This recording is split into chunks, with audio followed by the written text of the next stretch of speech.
frontière, donc évidemment on va s'y mettre immédiatement, mais ça prend quand même beaucoup de temps, c'est pas une affaire simple, donc je ne vais pas m'aventurer dans un timing, mais on va essayer de ne pas perdre du temps. Réponse très générale, je m'en excuse. Merci. Mis l'accent sur la grande région, hein, mais c'est un accord cadre entre deux États qui peut évidemment avoir un scope large, mais peut-être vous pouvez aussi... Dans le cadre de l'accord franco-belge, mais dans les autres accords aussi, on a défini quels étaient les territoires éligibles à la coopération et aux futurs projets de convention de coopération. On n'a pas dit qu'on pouvait signer une convention entre Paris et Bruxelles.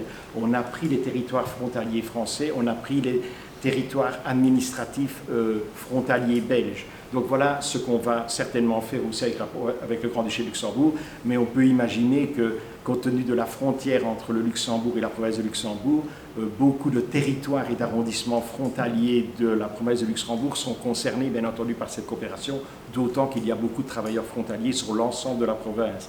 Mais moi, je ne veux pas anticiper, évidemment, ce n'est pas moi qui négocie, mais je pense qu'on peut déjà se faire ce type de représentation a priori, quoi. La suite du programme s'opère de la manière suivante. Donc, Monsieur le Ministre, vous êtes invité à vous rendre dans la salle Pythagore, ici juste à côté, où Erika va peut-être ouvrir la marche, où vous serez accompagné de Philippe Pourard, député régional et vice-président du PS Luxembourg, et le secrétaire de la Mutualité socialiste Jacques de Villers, c'est son président Jacques Génon et moi-même. Alors ensuite, nous nous rendrons à Vivalia, à l'hôpital d'Arlon, pour une visite auprès du personnel.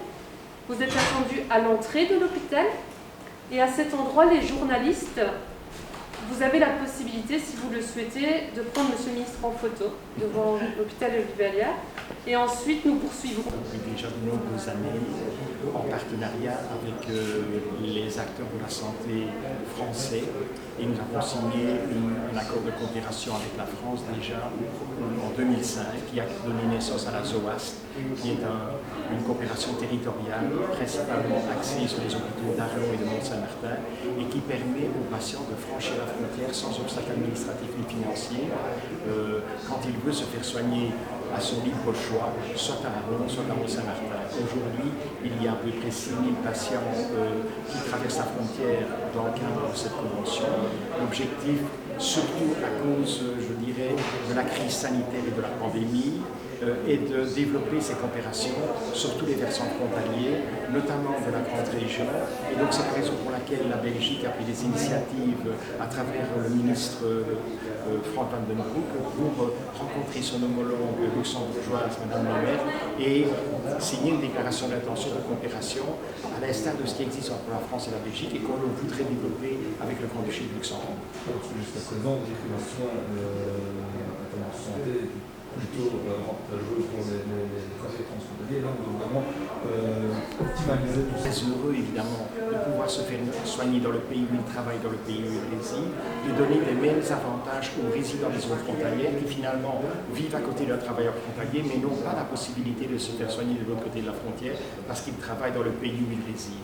Et c'est sur base des dispositions européennes, des règlements européens de coordination de sécurité sociale, qu'on s'est dit, à travers des conventions de coopération transfrontalière, on pourrait corriger cet écart qu'il y a aujourd'hui entre les avantages sociaux d'un travailleur frontalier et ceux que n'a pas encore le résident d'une zone frontalière. Avec les conventions de coopération entre la France et la Belgique, on a restauré cet équilibre et on voudrait aller dans la même direction dans le cadre notamment des territoires proches de la frontière luxembourgeoise. Alors concrètement, qu'est-ce qu'on va pouvoir mettre en place? Qu'est-ce qu'on dispense de frontières n'est pas le plus important? Oui, mais la coopération transfrontalière repose quand même sur le concept de proximité et de complémentarité de l'offre.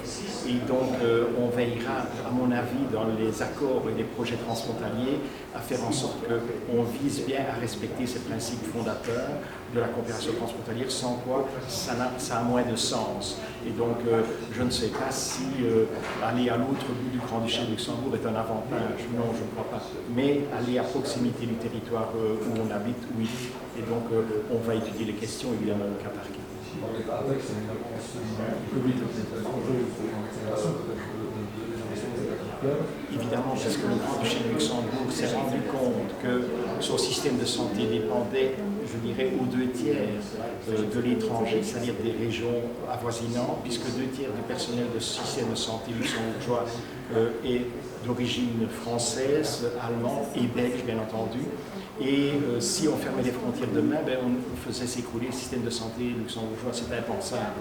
Donc il faut vraiment articuler les coopérations et les collaborations entre les différents versants frontaliers, c'est une nécessité. Et dans le cadre des crises sanitaires, on a eu des révélations à cet égard et on a eu des élans de solidarité spontanés entre la France et le Grand-Duché de Luxembourg, la France et l'Allemagne, et même la France et la Belgique avec l'Allemagne, etc. Donc, comme le disait tout à l'heure Monsieur le Ministre, ce qui est important, c'est que ces élans de solidarité se concrétisent demain dans des accords de collaboration structurés entre les États. Dernière petite chose, tout ça doit être finalement réfléchi dans les entreprises de l'année 2025. Ce qui a été établi entre vous et votre homologue luxembourgeoise aujourd'hui. Aujourd'hui, on a franchi une étape importante en signant une intention, mais très formelle, de concrétiser la coopération en matière de soins de santé entre le Grand-Duché de Luxembourg et l'État belge. Mais c'est une coopération qui sera particulièrement importante pour les résidents des espaces frontaliers ici au Luxembourg et au Grand-Duché. Il s'agit de développer un accord cadre qui va permettre d'améliorer de façon significative l'accès aux soins de qualité pour les résidents des espaces frontaliers et aussi la continuité des soins. Il y a déjà des expériences concrètes, mais elles sont ponctuelles. Collaboration entre hôpitaux, par exemple en ce qui concerne l'usage d'équipements lourds comme le PET scan.